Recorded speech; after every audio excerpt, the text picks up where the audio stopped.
Visakhapatnam steel RINL నిన్న cabinet లో కేంద్ర ప్రభుత్వం 11,440 కోట్ల రూపాయల ప్యాకేజీ ఇచ్చారు. దీనికి కేంద్రానికి మనస్ఫూర్తిగా ప్రత్యేకంగా ప్రధానమంత్రి నరేంద్ర మోడీ గారికి ధన్యవాదాలు తెలియజేస్తున్నా. అదే మరిగా కేంద్రంలో ఉండే స్టీల్ మినిస్టర్ అయితే కుమారస్వామి గారు చాలా ఇంట్రెస్ట్ తీసుకున్నారు. వారే కాకుండా ఆర్థిక శాఖ మంత్రి నిర్మలా సీతారామన్ గారు ప్రత్యేకంగా శ్రద్ధ పెట్టారు. అందరి యొక్క సమిష్టి కృషి వల్ల ఇది ఈరోజు సాధ్యమైంది. దీనికి నేను వ్యక్తిగతంగా NDA తరపున, ప్రభుత్వం తరపున కూడా, రాష్ట్ర ప్రభుత్వం తరపున కూడా మనస్ఫూర్తిగా అభినందిస్తున్నా.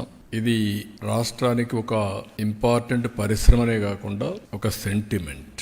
విశాఖ ఉక్కు ఆంధ్రుల హక్కు, దీనిపైన ఉద్యమాలు జరిగాయి, ప్రాణ త్యాగాలు చేశారు. ఒక్క విశాఖపట్నంలో ఉండే నగరవాసులే కాకుండా సమైక్య ఆంధ్రప్రదేశ్ మొత్తం ఆందోళన చేసి ఆ రోజు తెలుగు జాతి సాధించుకున్నటువంటి ఉక్కు ఫ్యాక్టరీ ఇది.